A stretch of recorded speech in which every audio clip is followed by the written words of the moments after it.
Yo, what's going on, everyone? Welcome back to a Kid Got Time video, and today, because Kid's got some time, we're going to be reacting to I Only Date White Men, Middle Ground Jubilee.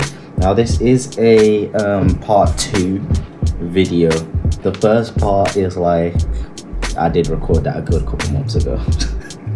Sorry, it just took me very long to get around to all these different parts, but it is the black men versus black women, so this is part 2 of that. So if you want to watch the first part, yeah, feel free to go through and go find that video, black men versus black women. But without further ado, let's jump straight into it. Part 2. Lego. Okay, I'll show you. Description below to start your free claim today. Thanks to Morgan & Morgan for sponsoring this portion of this episode. Now let's get back to the video. OnlyFans and hookup culture have ruined modern dating. Bro, I swear, I love the Indian accent. And now we just started and I'm pausing. I don't care though. I do not care. If you want to watch the video, it's right here. But I love the Indian accent, man. OnlyFans and hookup culture. You see I have that culture? Bro. I would say that it has really completely destroyed dating relationships. It's really sad, but it has definitely watered down a lot of things too. I'm seeing that, women are they're waiting to turn 18. So everyone came forward for this one. That's really just a reflection of how the culture is. I think it shows a really bad reflection on how the culture is, and it's really sad in my personal opinion. I think it's disgusting. My last long-term relationship, which is also why I've been single as long as I have been, he was subscribing to OnlyFans girls, because porn's one thing. It's like, I see it as, it's a scenario-based, it's general. You're not looking up a specific girl versus you're following a specific girl while you're in a relationship as well. Paying for it, logging into her live cams, like this, it's like, that's a whole thing. And it's not counted as cheating. I mean, ma'am, whatever floats your boat, floats your boat. But it's one of them ones where, what's that thing in the Bible? And it's like, sin is sin. So whether it's the Hub, or it's OF, or it's Patreon, or I don't know, whatever other sex sites is out there. But bro, it's all basically the same thing. Sins, but yeah, okay.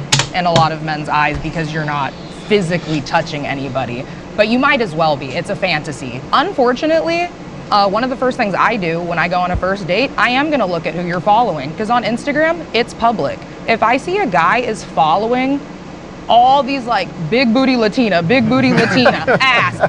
ass, we got a problem, shut it down. You're not supposed to have this much access to these sexual women in general. In a relationship, it's really hard when you have so much access, easy access to link and meet up with the people who do OnlyFans, who are on Instagram showing ass. And I do want to kind of side with men on this. I don't have a problem with men liking other women's pictures and following women on Instagram solely. I'm in a relationship. Finding that common ground is important, but I just feel like, no, I'm not going to make you unfollow all these women from social media, because you have to be. Y'all let me know if you're in a relationship, is following other like people, like let's say you got into a relationship and from that point onwards is following new girls or new boys and liking their pictures, is that cheating? Let me know. Be strong whether you see them in person or you see them on the streets. Do you guys think you could date someone who has, for you guys as well, do you think you could date someone who has OnlyFans and like is successful? No. What do they do? Depends. I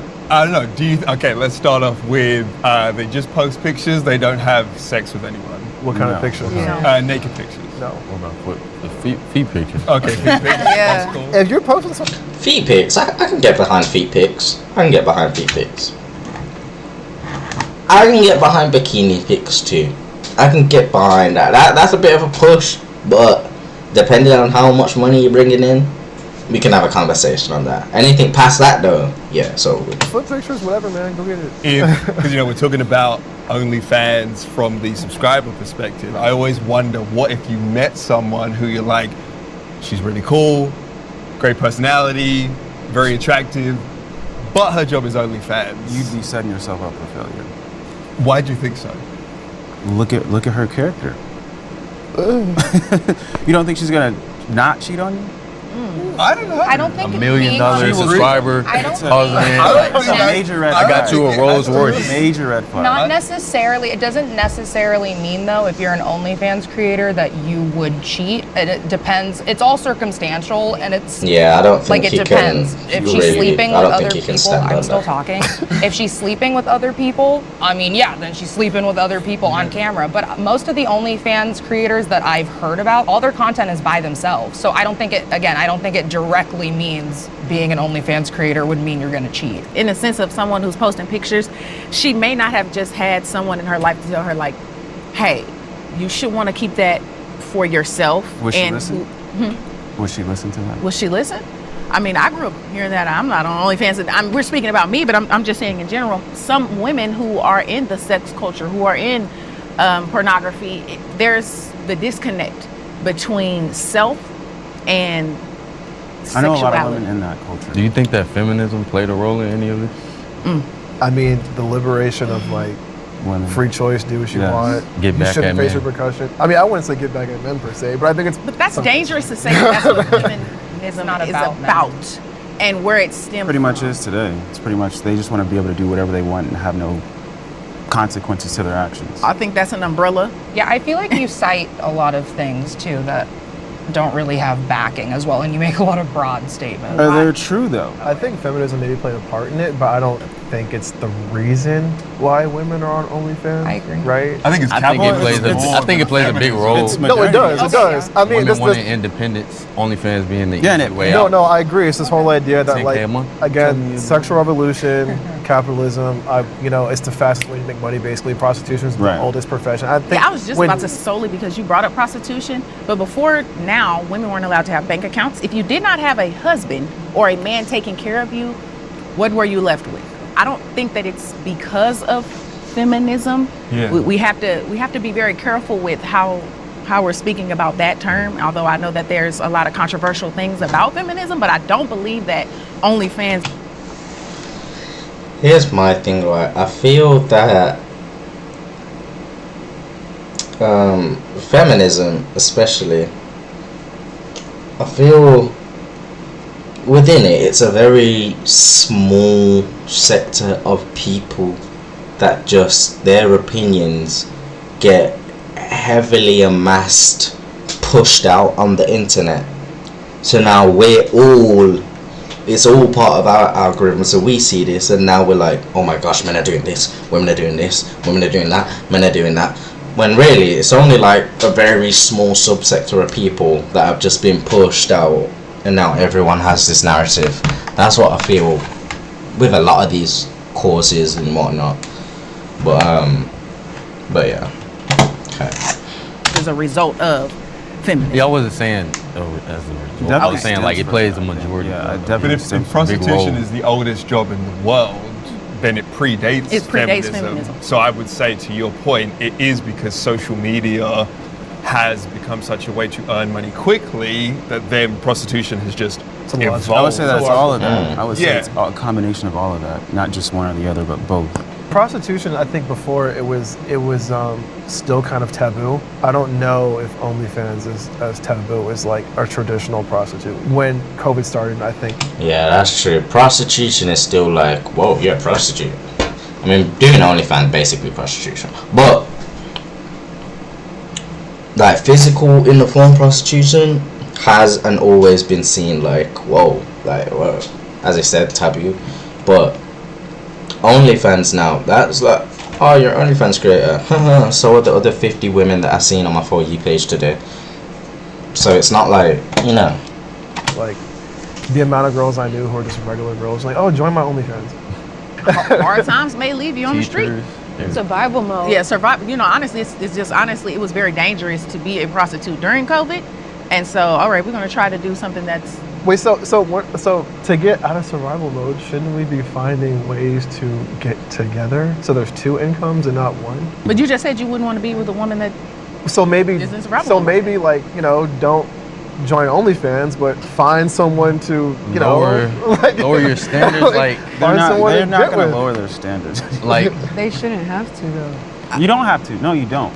I mean, I wasn't talking about standards. I was just saying like perception's reality. And then when you see a bunch of people that just kind of see just the girl down the street starting an OnlyFans and it probably doesn't go anywhere, but now like you've made this life decision and now everyone saw that. Yeah. Like, that's forever, bro. Like, oh wait, she got OnlyFans. Oh shit.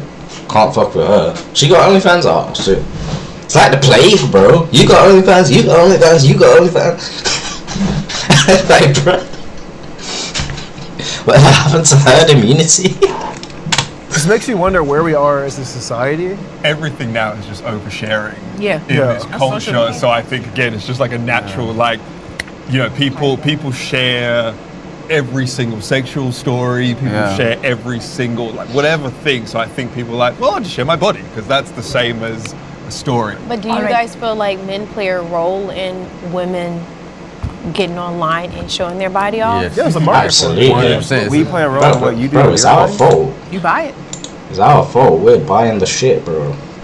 We're buying the shit. We built the platforms. We, like, as men, as a whole, we need to take a little bit of accountability. We should take accountability for the fact that there are lonely men that are creating a market for this. Like, we can't complain about something that exists if there is a market for it.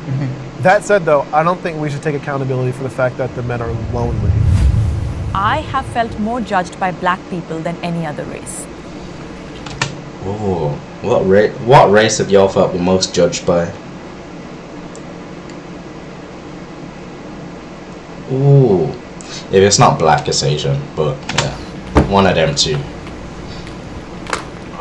I can say I felt more judged by black people because I grew up inner city, then I moved from the inner city to the suburbs. Okay, Simone. And so when I would come around like my black family or black friends from the inner city, they would be like, oh, you talk white, or oh, you act white, or if I say I want to go swimming today, oh, black people don't go swimming. You know, they would like make comments that would just make me feel like super like, damn, like judged. I experienced that a lot when I first moved to Memphis from Chicago at 5. Throughout all my life, I was always the different kid. In school, they would say you talk white, and it still continues. Like, people see me, my friends back home in Memphis, they see me surfing and stuff. They see me doing things that you don't usually see black people doing. And they say, you're trying to be white, when really, I'm just trying to explore life. Right, because I'm like, what does it even mean to be like, oh, you talk white? Or Speaking like a normal, articulate person. exactly. I think it comes from the stereotype that black people are uneducated. So when you sound articulate, you sound educated, they're like, damn. Because I get that all the time. I went to a white private school. Yo, I just got taken back.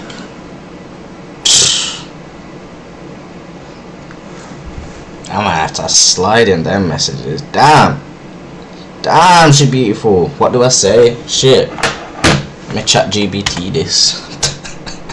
Let me actually ChatGPT this. I've wanted to try this. I haven't done this. Sorry, y'all. Quick little intermission. Can't believe I do this. Give me an amazing DM slide in to a merry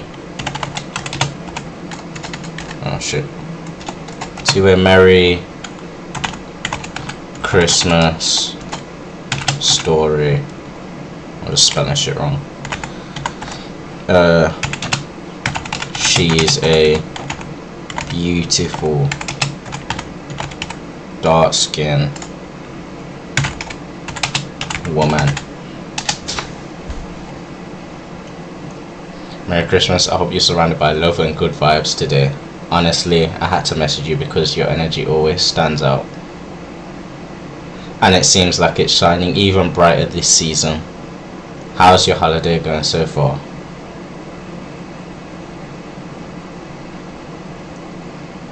I can't lie. Don't ever let ChatGPT like DM nobody. Don't ever let ChatGPT get no coochie, bro. Like, how do I come out of this? Oh. But let me say that though. Let me actually see it first. Merry Christmas, even though it's Kwanzaa. Merry Christmas, even though it's Kwanzaa. I hope you're surrounded by love and good vibes. If this actually works. I hope you're surrounded by love and good vibes. Okay, then honestly I had to message you because your energy I'm not gonna say always stands out. This is the first time I've even seen it. Your energy stands out. She don't have a bitmoji usually, so I did not know what she looked like. But wow, she's beautiful. Your energy stands out. It seems like it's shining even brighter this season. Should I add that? Yeah, fuck it. Why not? It seems like it's shining even brighter this season. Add a little snowflake and some stars. How's your holiday going so far? Okay, sets up for conversation.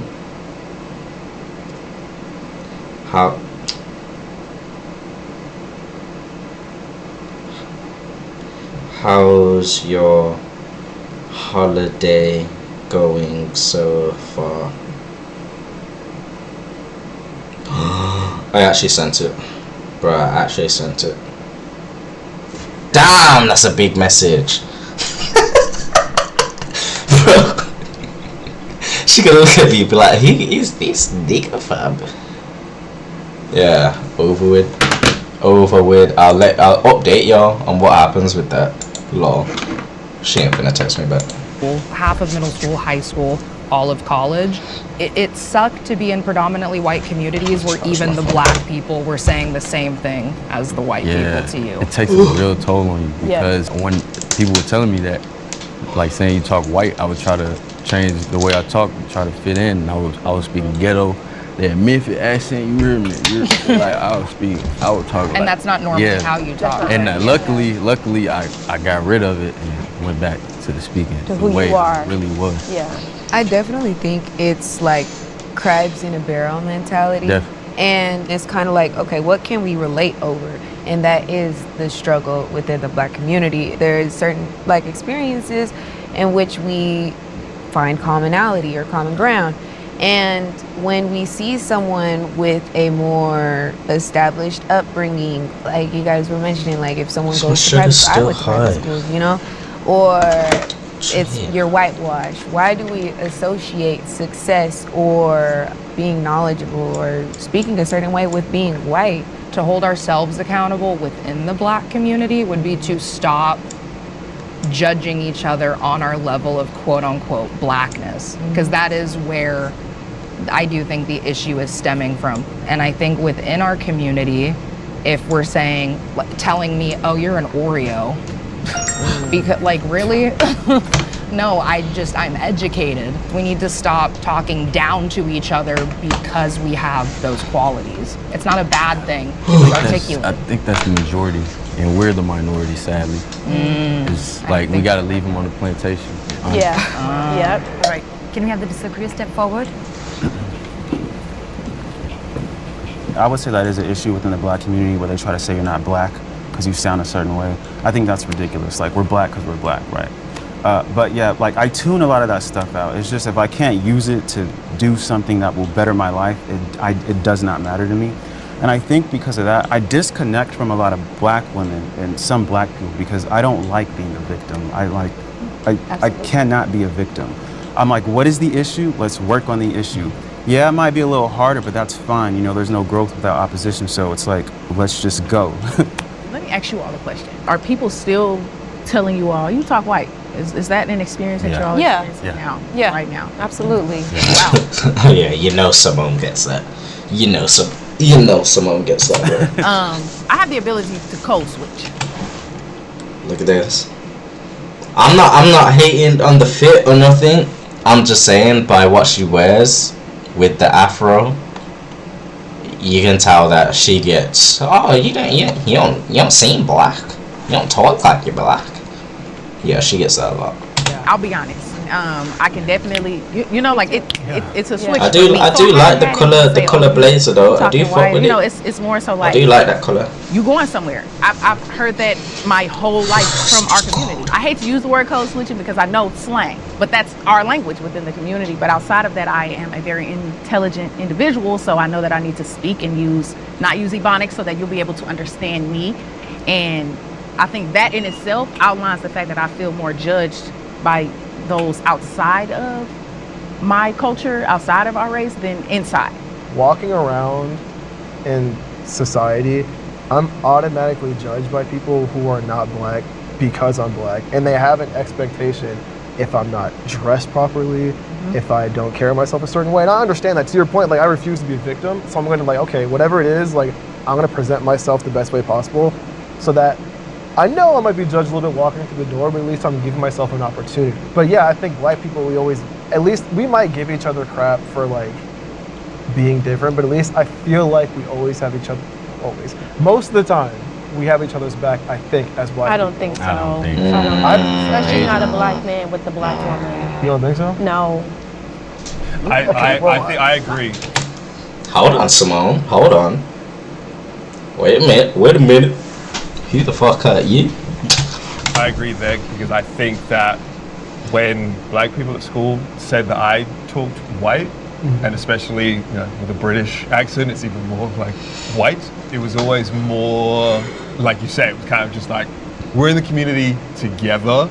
I feel like when the white people would say stuff, it was like the true attack. The girl, oversharing in this modern world, the girl that I lost my virginity to, white girl, and a few weeks after, she was asking my friend about me, and she was like, does he consider himself white or black? And then my friend was like, he's black. And she's like, oh, that's a shame, because I'd only date a white guy, but at least I can tick a black guy off my list. And that's like my first ever like real sexual experience. Look how she leaned it. Black women, and that's like, because I'd only date a white guy, but at least I can tick a black guy off my list. And that's like my first ever like real sexual experience when it was the. Yo, surprised, bruh. Really? That's surprising. Really, that's surprising. You know the amount of times black guys gonna say, I'll never date a white guy. I'll never date a white. You know how many times I done heard that? I'll never date a white guy. Black Please. women in dating. Get out of here. You talk white, you're too middle class, whatever it is. Then that was just like, okay, yep, just we are different parts of the same community. When white women and other partners who would be like, you're not meeting my dad, because he would never let me date a black guy, that felt like way more cutting. In a sense, it's a fetish. And we have to be careful about that because as a black woman, you're a black man, I'm around black men. You're not a fetish for me because you are a part of my community. And so I disagree with for myself, my experiences, the black community has fully supported me. But I think when you expand outside of your, right in your face community, you'll realize that there are a lot of black women that are just rooting for black women because they're black. I mean, we can think about the election. Yeah, I can definitely say environment because when I lived in Atlanta, it was nothing but like black support, black love, everybody's helping each other. You don't see too many black men with white women there. I carried my parents' relationship patterns. I carry my parents' relationship patterns. Sorry, I'm not trying to make fun of y'all. I actually love the accent, bro. I love the little. I have a partner. How it goes hard and but soft, I do tell them often that my mom and my dad never married, and so marriage is not my top priority. although I want to be married, it's not the end all be all. I think that some people are raised and they've seen their parents married, like I have to be married. I don't feel that way. And I do believe in healthy co-parenting. My parents were healthy co-parents. You would have thought they were brother and sister.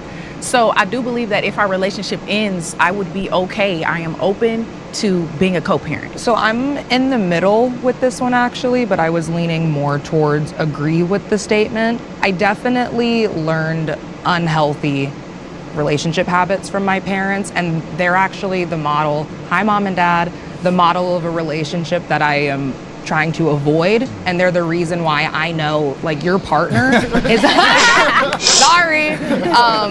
After seeing how my parents' relationship was, I learned your partner is the number one choice, life-altering choice you could make in your life. Absolutely. With my family dynamic, it's just a little unique because the dad I call dad is my stepdad because my biological father is incarcerated. He's also black. So my stepdad I call dad has been in my life since I was 1. But so with that, I would say my father being black, my mom being white. Now that I'm an adult, I can see there was a power dynamic in their relationship. And like I mentioned, I did grow up on the white side of my family. I didn't know until I started dating how differently I had grown up from other kids. I talk back to my parents because that's what they do to me. Call them names. Yes, so when I got my first boyfriend, he was like, what in the hell are you doing? And I genuinely did not know until I got into my first relationship, like, whoa, that's not healthy. You can't just be screaming at your partner all the time. That's not normal. And I thought that was normal because that's what I grew up around. I think mine is pretty much exactly that, unlearning, because my parents, their relationship was at a very loud volume, and it was a lot of aggression, passive aggression. Like I got to see them like fall out of love to lead to their divorce. And my dad had my brother and sister from his first marriage, so like I think, talking about inheriting patterns, I always like expected that I would have biological kids, step kids, adopted kids. I always have expected that every single relationship will at some point die and just you will never speak to that person again. So I think I've been just inherited all of those patterns, like you, trying to unlearn them now. But that was like my whole childhood. We might be half brother and sister. Don't go on Ancestry DNA. I don't remember all the circumstances in which my parents got divorced. I don't remember. I know some of it, but I was pretty young back then. But what I do know is how much the divorce impacted me just growing up and not having my dad in the house for years. Like developmentally, I think just obviously my mom did a great job, right? You know, but as a single mom, there's only so much I think she could do. And having my dad in a different state a lot of the time, not having that male presence around really impacted my maturity, number one, my ability to be disciplined, I think. How I interacted with women in a lot of ways, I think, was impacted by not having that positive sort of male role model close in my life, involved in my life. And so I say this to say, like, I've followed the relationship model insofar as that I want to get married at some point. But after seeing how that happened, how that impacted me, that's why I view marriage so important and never want my kids to have to experience that. Like, I want to be in my child's life as much as humanly possible. I definitely agree with what you're saying. So I know that it may have came off like, oh, we could be a co-parent today, but I don't feel that way. I just feel like most times when people get in these relationships and they have children out of wedlock, or they're married and they get a divorce, it's the end of the world. They don't want to work towards something better. They don't want to work for the betterment of the child. And so for me, that is the inherent view that I have, that the child is important. You have to put whatever you have aside and make sure that child is in the forefront. It can't be the end of the world for you. You can't hate this person because you created something so beautiful with them. But I do want to be married. I would love to marry my partner in this sense. But I think that my mom, this is something that I'm unlearning. My mom is the black woman. I don't need a man. I pay the bills in here. But my dad would help. Regardless, he could have a woman, he could have a girlfriend, but he would help towards the household. He would help her if she needed anything. He was her first call. And so I think the way I view dating is that. My mom left her whole family for men over and over again. So she put a man above all else. That's kind of how I carried myself in primary, like the first relationships I had, I fully poured into them, not myself, because I was like, well, they're gonna take care of me. That's what my mom's doing. Right. But I also want to know, why does the Black community not hold marriage to like a high standard? We did when we had the most discrimination, racism, and when times were the worst for us back in the civil rights era, we were getting married at a much higher rate and staying together than we are now. And so that's why I was asking, like, how did it happen that from 50s and 60s, we ended up here to where things are regressing when things should be theoretically getting better because there's more access now? I think back in those times, it was a necessity. As a woman, being married was almost close to a necessity. That's true. Back then, bro, if you're a woman, being married, that's your lifeline. That's where your food comes from, that's where you get your clothes, that's where you can sleep, like everything, your husband, bro, that's your lifeline. But nowadays, as I said, don't need that, simply put. Because of all the things you couldn't do as a woman, I think that's why we have digressed in a sense, and I think that it should be held valuable, but it will never be the necessity that it once was. Can the disagree step forward? We grew up with technology and stuff like that, so I've been shaped by so many other things and shows and experiences. I wouldn't say that it would be their relationship has shaped my relationship. I see a lot of issues that I know that I wouldn't want in my relationship if I were to get married. So I can't say that it does, no. I probably should have agreed because I look at my parents' relationship and I learned like what not to do and what to do. Right. Like they raised me out of wedlock. They were never together once I was born. My dad was in my life. What is wedlock? Honestly. What is wedlock? Sorry, I'm slow.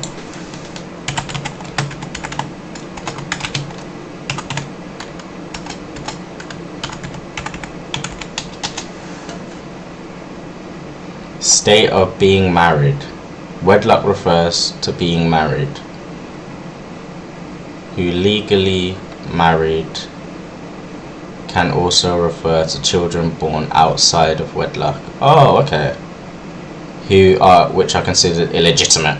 Damn. So I'm outside of wedlock then. Okay. And he said he was what? Within wedlock? My dad raised me out of wedlock. Out they of were never wedlock. together once I was born. My dad was in my life. But honestly, I love him to death, but wedlock, wedding lock. What? They were together.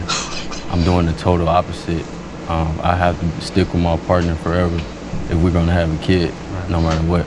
Growing up, I have had other father figures, and I'd say even throughout those relationships, my mom has been consistent and she's always been very mindful of who she introduced to me. My mom never argued with anyone in front of me. She never had any disputes. So everything to me in the eyes of a child was perfect. And I feel like that is a very key and beautiful thing that a lot of people need to keep in mind and maintain. I have a question for you guys. Yeah. So, because we're speaking about parents and dating habits, do you think you all levitate towards individuals who've had this same experience with their parents and the same dating habits? So, for example, if you grew up in a house with a single mom, do you think you levitate towards men who also had a single mom? In my personal experience, especially with my mom having left when I was 16, I've struggled in my romantic relationships with my significant others' mothers every single time. And for whatever reason, I don't know if it was me unintentionally gravitating towards men who... It's the red hair, man. It's the red hair. Had a really close relationship with their mom. Like, definitely have found myself struggling in those situations. Yeah. Same as you. Maybe we are related. Where's my dad? I found. Ha ha. The fuck? I found that because my parents were screaming a lot of the time. when I'm with people whose families are more like happy, I'm like, why are you guys happy? I hate it. How come I can never have this? And I'll self-destruct, I'll crash out. So yeah, I really struggle. I think I go for people that have had different experiences to how I was raised, but I tremendously struggle with that. I think that what we're missing within the Black community is spaces like this. And so now they've created this space, and now this is on the TV of those who want to watch it. Right. So it's up to us to advertise it. All of our energy should be focused on going towards what our goal is as a community. Right. And then all the other extra stuff should just get put to the wayside for a second so we can figure out where it is we want to be and get there together. I think that's kind of what we need to do. And having these conversations is how we figure out what those priorities are. And there's people that's doing that, but unfortunately, this is just not popular. Well, it's a mature message, and immaturity is really highlighted today and supported. Yeah. So it's a very mature message, and it's going to be niche in an odd way. But we got to stop highlighting the negativity, or we see something good that's happening in the Black community. Let's share it. Let's, spread the message, not just spew hatred. We can't rely on the media, who's not controlled by Black people mainly, to do the job for us. That has to be something we do together. We have to take it to them. We have to meet them where they are. Alright, that was a cool little episode. Let me know what you think down in the comments below. Black Men vs Black Women Part 2. Thank you for watching. Make sure you like, comment, subscribe. Videos dropping every single day, 5:15 UK time. So make sure you pull up tomorrow. I'll see you then. Peace, love, and prosperity. Ow! Ow! What? Bye, y'all.